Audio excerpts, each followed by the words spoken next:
and welcome to a Pod of Tea podcast, your go-to place for tea and chats. I'm your host Emma, and this morning I am doing a podcast by myself. And if my voice sounds a little bit lower than normal, it's because I have just got up. Well, I've had a shower, but this is the first time I've spoken today. And I always think that people's voices are quite a lot lower in the morning. I'm pretty sure my friend Charlotte, who does music, was telling me that your voice can go to much lower ranges. So if you ever need to sing a really low thing, sing it in the morning, is what I think. Anyway, I just got back from Canada and it was amazing. So I got back last weekend and I wanted to get a podcast out this Sunday. So hello Sunday friends. So I thought I'll get up really early. And the other reason I wanted to get up early is because the tea that I want to do this podcast episode about is one that I actually got in Canada and it has caffeine in, and I thought I'm going to do it in the morning so I can have this lovely cup of tea and then carry on about my day. So I am going to be drinking a Budda's Blend Calming Floral Bliss from David's Tea in Canada, which was recommended to me by a very cool blogger called Kimberly, who blogs about tea. So thank you, because this is a wonderful recommendation. I have cheekily already had one, but we're going to have what I couldn't wait. I couldn't wait. So we are going to try my second cup of David's Tea Budda Blend today on the podcast. So it has got in it white tea and green tea. Yes, white tea, green tea, jasmine pearls, white hibiscus blossoms, natural and artificial flavouring. So with the white tea and green tea in mind, what I've done is put the tea bag in a cup, a very big cup so it can cool down quickly, and I've put the boiling water in a teapot so that I can time the brewing properly, because an overbrewed green tea is nobody's friend, my friends. Okay, so I'm going to pour that right now because I'm really, really excited to have this tea. Also, I don't function very well in the morning until I've had my first cup of tea of the day. So we need to get this train moving. So here we go. Do you ever find when you do this that you are at risk at losing the little bit of string and tag into the teacup? Because I always do, but I've just caught it. I have spilt boiling water on the table, but hey, what's new? What's new in the world of Pod of Tea if Emma isn't spilling boiling hot liquid everywhere? So here we go. So it's got a nice, oh my God, already you can just smell it. It smells so good. It smells really like fruity. Yeah, fruity and floral. It just smells absolutely delicious. I know I'm in for a treat, guys. I'm going to, make no qualms about this. I know I'm in for a very good cup of tea in a minute. I'm completely sold with David's Tea. Anyway, let's let that brew. So I'm looking at the timer. Yeah, I'm going to let that brew for 2 minutes. So I went to Canada. I'm thinking I might, see a lot of teas while I'm out there. I'm going to be honest, I got sidetracked by wine. So I ended up having quite a large amount of gin and wine and having a lovely, lovely time in that department, and thereby not having as much tea as I may have predicted. But I had a couple of cups of tea that were definitely of note, the first of which was in the airport. So I don't know about you guys, but when I go to the airport for a long haul flight, I like to get there nice and early so I can have some food. It's the done thing. You get to the airport, you now feel calm because you're not... My biggest worry when flying is the bit getting from wherever you're based to the airport, because I just think that's out of your control. There's roads, there's cars. If you're getting public transport, there's the weather. So that's a very nervous time for me. And then once I'm there and have accepted all the things that I've forgotten, what did I forget this time? I always forget something.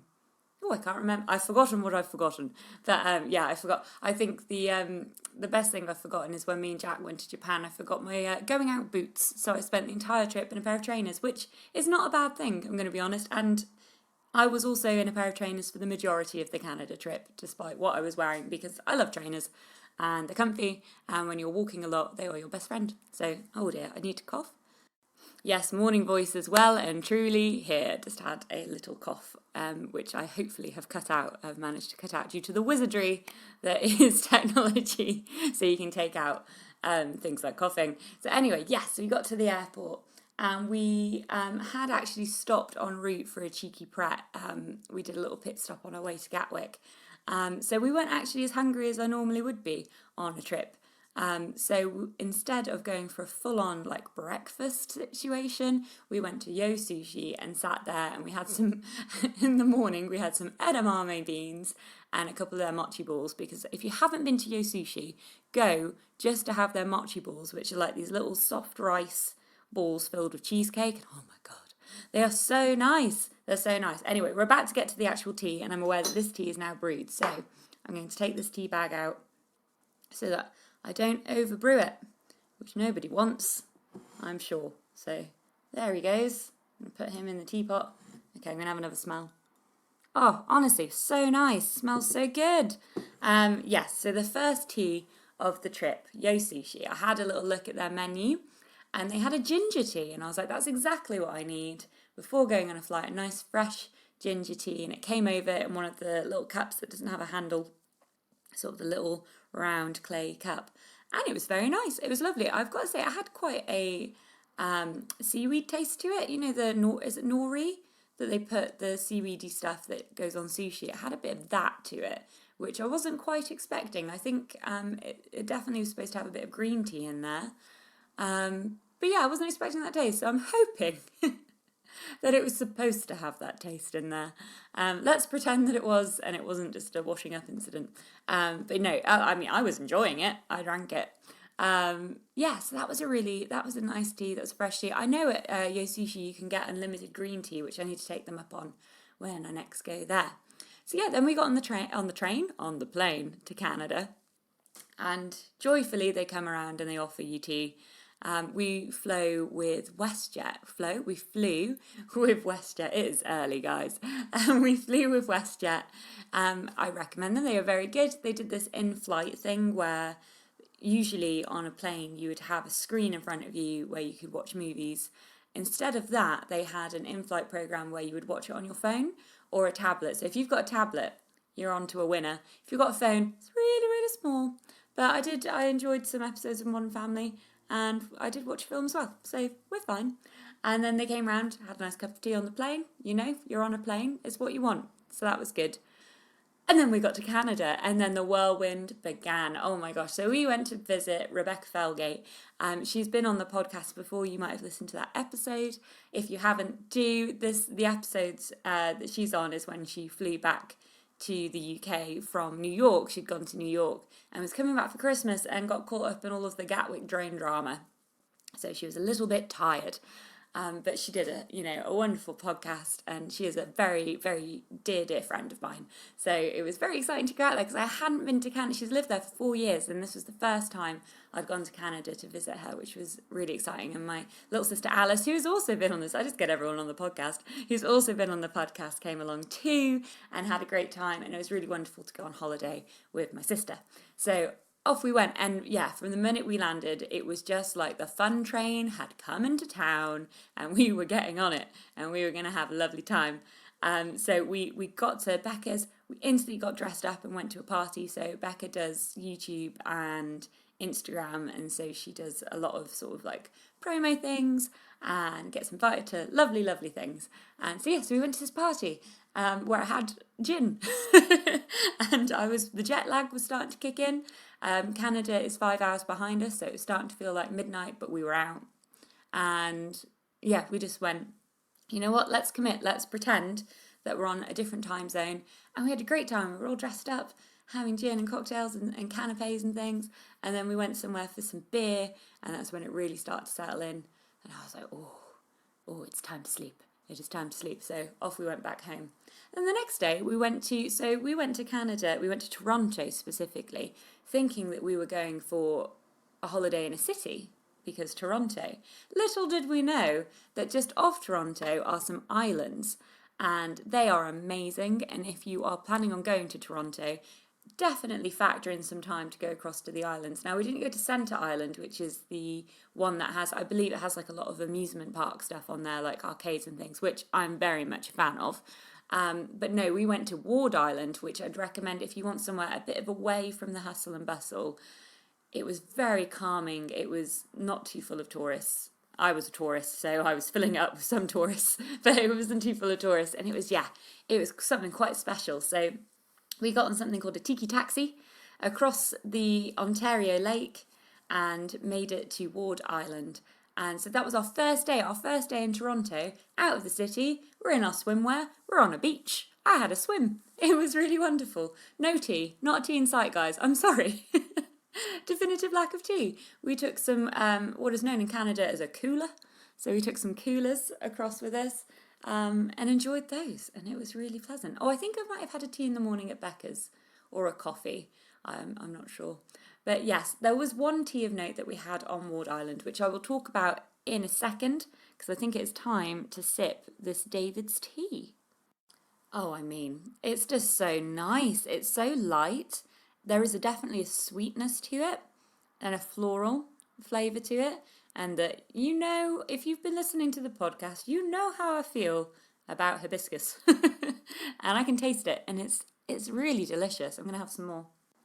Honestly, that is hitting all the right notes. You've got sort of the delicateness of white tea. The green tea isn't overpowering. You've got this lovely floral, slightly sweet, fruity flavour going on with it. Butter tea is where it's at. I mean, this was not a cheap date, if I remember. It was, so you get 15 cups of tea out of this, and I believe it was around like $9. I might be fibbing there, but around about $7 to $9. So, but then again, when you convert back to the pound, not too shabby. So I need to remember that. I struggle when I go abroad with the different currencies, trying to remember what it was in, the money that I originally paid. But I actually picked this up in the airport just before we left, because I had that moment of going, oh, I really want like a tea souvenir. I do enjoy a tea souvenir now. When I was in Amsterdam, I got the Sum Sum lemon and ginger, and lo and behold, like destiny, there was David's Tea in the airport, a place that had been recommended to me, and I was like, right, I'm going to have to get something from there, and I had just enough dollars left to get this butter blend. There was so much choice there as well, so much choice. I'm really glad I went for this one, because I know I'm going to enjoy this time and time again, but I'm definitely going to see if I can get some more David's Tea to review on this podcast, because I'm enjoying it so much. So yes, David's Tea, this is lovely. I could just sit and drink it all day. And can we just have a little thank you to the first tea of the day, because there is nothing like it. I mean, there's a number of teas that I get very excited about during the day, but the first tea of the day, it's starting to wake me up. It does help that the sun seems to be like glowing a little bit more now. Is it the tea? Is it nature? Who knows? But yeah, this is nice. It just makes you feel like you're ready for the day. I like to have a moment in the mornings before I crack on with my day, that I have a cup of tea and that I sit for a little bit. So I either read my book, or even if all I can spare is 10 minutes while I eat my breakfast. But that moment before you get into the hustle and bustle, a moment that you have for yourself, is incredibly important, I think, to get your head in the right headspace to go on the rest of the day. So I'm quite enjoying, I do like to do creative things when I wake up first in the morning. I do have work today, and I like to do stuff before I go to work that's creative, if I can get up early enough, because I then feel like I've done something that's specifically for me, something that's very fulfilling for myself creatively. Is a really nice start to my day, because then when I go in and I go into my job, I feel like even more ready to get going, because my brain's already started ticking and I feel like I've achieved something already. It's a lovely combination, so I'd recommend it if you can get up early enough. I can't do this all the time. I go through kind of phases of it, where I'll get inspired to suddenly get up early, and I'll do that for a couple of weeks. And then I go, no, I want more sleep. And then I'll come home and I'll make sure that I have an hour in the evening. I flip back to morning time. I got back yesterday after work and I thought, okay, I'm going to do my podcast. And I just had this feeling, and sometimes that feeling is a bit of a lazy feeling, and you have to kick yourself out of it and go, no, you're going to do what you said you're going to do. And sometimes it's just that you're really tired, and I was really tired yesterday. And I was like, no, I'm going to acknowledge that, because if I try and record a podcast, it's not going to be a very chatty one. I'm not going to be my most lively, so I'll save it for the morning, and I'm so glad I did. Good morning. I don't know when you're listening to this. Is it the morning for you? Are you on the way to work and you're listening to a podcast, or is this a nice evening and you yourself have a cup of tea and you're sat down and settled? And I'm maybe a bit too much for that vibe right now. But yes, morning time is here. So the tea of note that I had on Ward Island. So myself and Alice the next day woke up in the morning and got inspired, and we just went, we want to go paddleboarding, because we saw Becca had told us that you could do it on Ward Island, and we looked online and there happened to be a lesson at 10:30. So we got ourselves up really quickly, got dressed. Becca was going to work that day. Got ourselves in an Uber, got on the tiki taxi because we'd learned how to get to Ward Island at this point, so we're being very pleased with ourselves because we knew exactly how to get there. Got across and we joined a paddleboarding lesson, and we were very lucky that we managed to get, so there was a big group doing a paddleboarding lesson that we had kind of tacked onto by booking that morning, and the instructor, I think the guy who owns the stand-up boarding, stand-up paddle, SUP, stand-up paddleboarding centre on Ward Island, a guy called Julian, came and spoke to us, and he ended up giving us a lesson, just us two, because the other group all knew each other and they were so big, so they had a couple of other instructors. So I felt really grateful for that. That was really nice. I always feel, I think everyone does, a little bit nervous when you're doing something you haven't done before, especially when it's something physical and practical, because you're like, can I actually do this? And he was an amazing teacher, can I say. If you would like to do stand-up paddleboarding in Toronto, you need to go across to Ward Island and see Julian and learn with them, because they were just, all of them actually, the instructors we spoke to after as well, really, really friendly, made us feel really at ease and got us paddleboarding really, really quickly. I'm going to be honest, it is not the hardest thing to do, I discovered. But I think it's worth having someone tell you how to get going in the first place. For example, I would have paddled with my paddle the wrong way round instantly.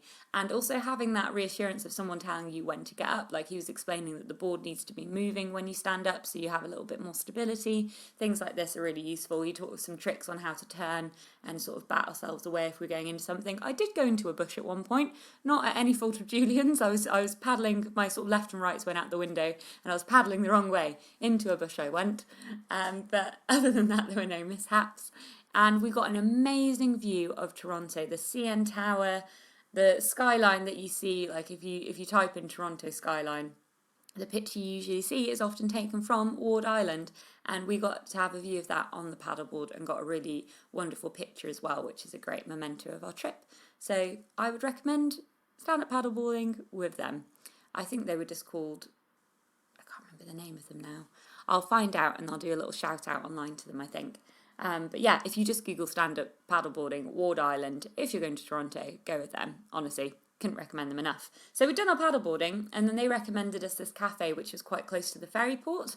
So off we went to there, and we got a couple of their salad boxes. We wanted to have a kind of picnicky lunch, and I looked up, and they did a tea called a London Fog. Now, you might be familiar with this, and if you are, do you like it? Because I was completely sold, and if not, I'll explain what it is now. So it is an Earl Grey in, water as normal, but they then add some vanilla syrup, very indulgent, and they use milk that has been frothed like you were doing a cappuccino.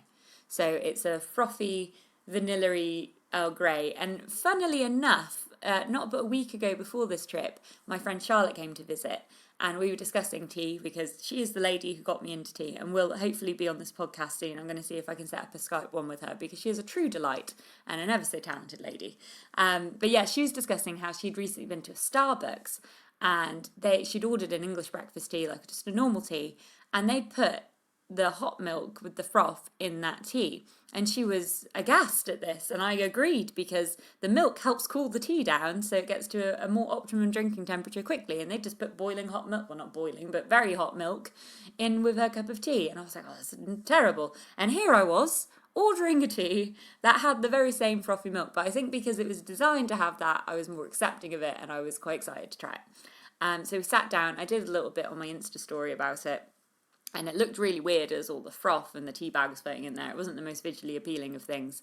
But it tasted delicious. You know I love an Earl Grey. They are so great. It's one of my favourite teas of all time. I love vanilla syrup. That's usually if I was going to have a syrupy coffee, I'd put vanilla in there. And Earl Grey and vanilla go together really well. I know that's a flavour pairing that you see in a lot of tea at the moment. A lot of people are combining those two. So you know it's going to be good from the start, and then obviously it's really sweet and sugary. It felt like, if you get a chai tea latte from a coffee chain and it's like sugary and sweet and warm milk and just that lovely feeling, it felt like in line with that. It felt indulgent, almost like having a hot chocolate. Obviously not as indulgent as that, but up there. Really, really delicious. And London Fog, I saw London Fog and I was like, I must try. And I like the name because it worked. Visually it worked with the froth and the greyness coming from the Earl Grey. It looked like a London Fog, so well done to them. I have just realised there was another tea that I had while over in Canada that was interesting. And that was actually after the first day. So I haven't even got past the second day here. After the first day. So we'd been swimming on Ward Island. We'd had some coolers on the beach.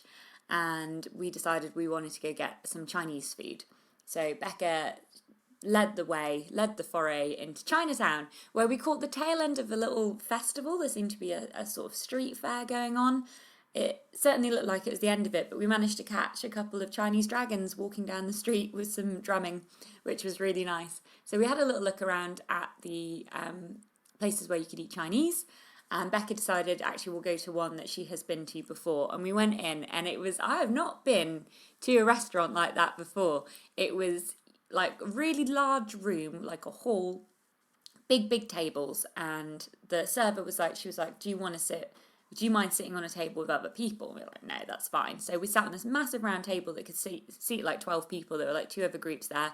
I had a spinny bit in the middle, and they put like about 3 or 4 menus on the table. We were like, oh, okay. And we were looking at them, we were like, oh, it was just difficult, and it was noisy and a lot of like kind of chaos, but joyful chaos going on everywhere. And they brought across some tea, so complimentary, I believe. I don't think I really saw the breakdown of the bill. We just sort of split it 3 ways, but they brought over this pot of tea and some cups, and I think it tasted floral. I want to say it was like a jasmine tea. It was very light.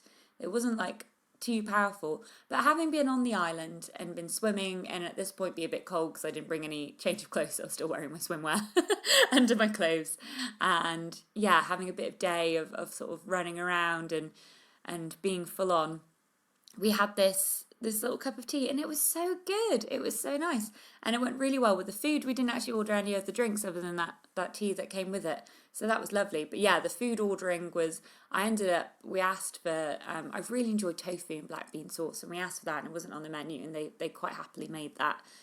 Because the menus were hard to navigate. It was hard to figure out what you're having, and I don't eat meat, and Becca also doesn't eat meat, so it was looking for bits that didn't have pork in were quite difficult actually on those menus. But the food came, and I would say 2 of the 3 dishes were amazing. One of them was these noodles, and they had this, I don't know, I think we confused the lady when we ordered, and we asked for some noodles and then looked at someone else's noodles, and we were like that? And she was like that? And we were like, yeah. And I think they must have ordered plain noodles, and then we got plain noodles, and it was like, why? Why is there no flavour here? But we had the tofu and black bean sauce, we had some rice, with vegetables that had been stir-fried.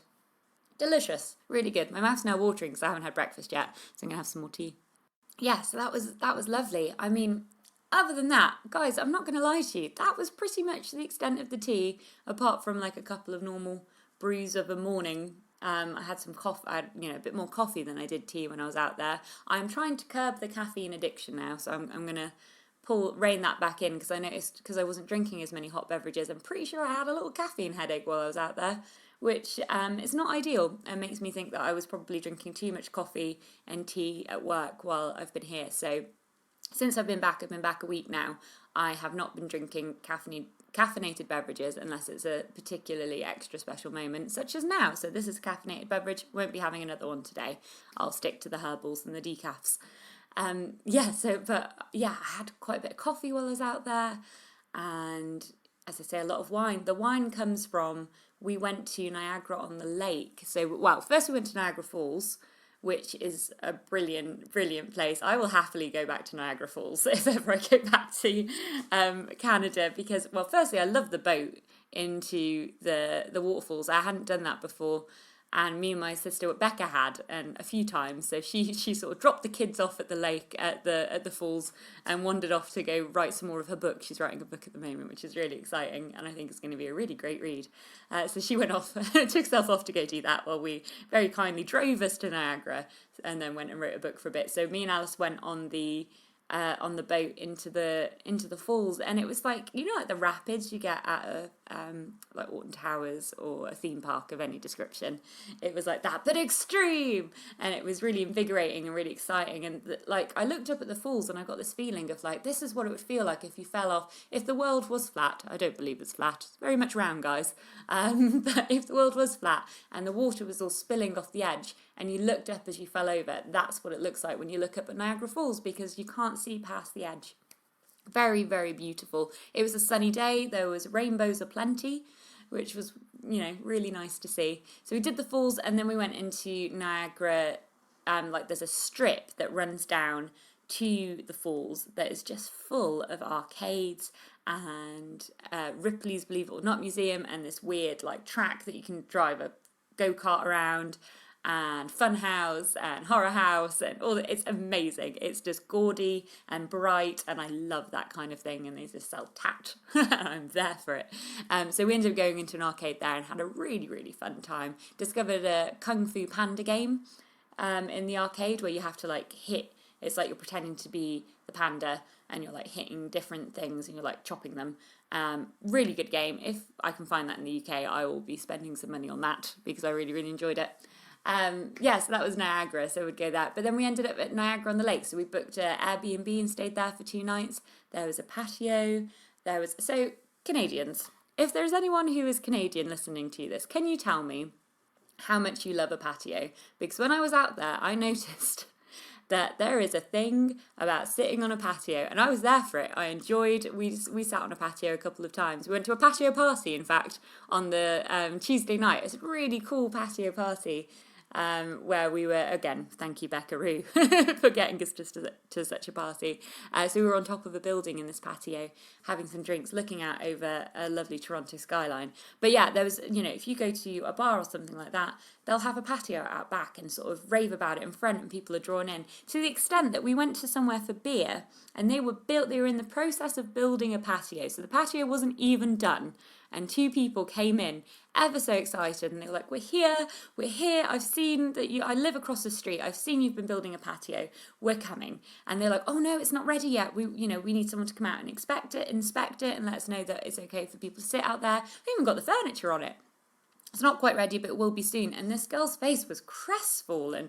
And she was like, oh, but I've invited people. I've told everyone about this patio party, this patio that you have here. And I was going to bring all my friends. And I was like, wow, they haven't even opened the patio. And people are drawn to it in their droves. So Canadians, how much do you love a patio? Is it a thing? Because, yeah, I love it. And I'm now sort of looking around. I think it got instilled in my brain because me and Jack went into town the other day, and he had work at the Forum, and we were looking about, and I was like, oh, let's get a hot drink and sit on the Mazzano patio, which is sort of outside of the Forum, looking out on the cathedral and over the market. And then we did that, and it's just in my brain now that if there's a patio, you must sit on it. And the Airbnb that we went to also had a patio. Becca is very much Becca. You've got the patio culture, because I remember you saying a couple of times, oh, I want to get there in time to sit on the patio. And I was like, hee hee. And we did, and we were very fortunate. It was this lovely layout in the garden, and there was an Canadian grill thing where they don't use, so if we have a barbecue here, we'll use charcoal, and I think it is a bit more common over the sea, over the waters, to use gas. So it's a bit easier, I must say, and it was this big grill, and it felt more like you could cook a bit better on it, actually, if I'm honest. It didn't have the charcoal taste, but it was easier to cook with. So we had a barbecue out there, and then we spent a whole day cycling around vineyards. This, my friends, is why I did not drink much tea in Canada. A couple of very notable, very cool teas were drank, and I've come back with a tea souvenir, but I did not have as much as I thought I was going to, because wine. So we cycled around the vineyards. We got to do some amazing wine tours. We went to a place called Stratus Wine, which was the best experience I think we had. It was incredible. I didn't know how wine was made, so my eyes were opened. We got to try some different wine samples. I got to try a type of wine, a few different places called ice wine. So I know this isn't tea, but I'm going to tell you about ice wine quickly before I go, because I'm looking at the time and I am going to have to leave soon to go to my job. So ice wine is a type of wine that can only be made in the winter in Canada, and what they do is they go out and they can only pick the grapes between -5 and -8 degrees. That's really cold, so most of them pick them by hand.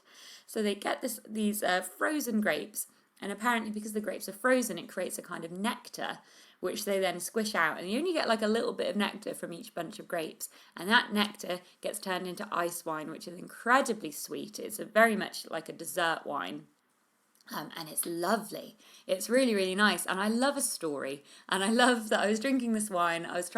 We tried ice wine in a couple of different places and they were explaining it. And I just love the process that goes into it. And you drink it and you're like, wow, someone had to go out at -5 degrees to create this wine. And they only get like a little bit of it. And I'm drinking some. It was lovely. So I believe that they also make ice wine in Germany. I'm going to chuck that out there. I saw that somewhere. They were saying, like German ice wine. So that is something that is made in different countries. So your country might make ice wine. If not, if you go to Canada, try some ice wine. And then I didn't know that it was a thing. But after getting the ice wine drink, I then went out and realised that it was everywhere. And in the airport, they sold like ice wine sweets and actual little bottles of ice wine. I got Jack some. So yeah, ice wine for the win. But that's a bit of a ramble about my trip to Canada. We only went for a few days, but it's really hard to explain everything that we did. We went up the CN Tower.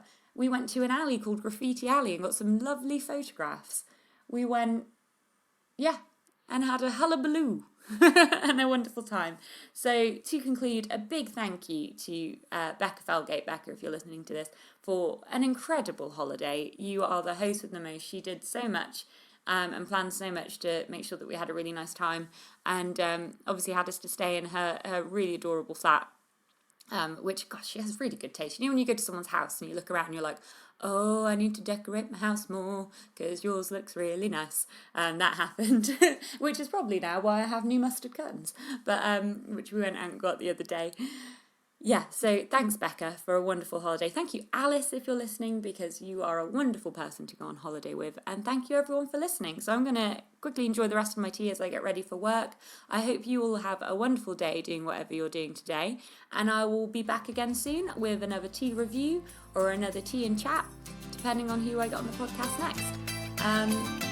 Thanks, guys, for listening.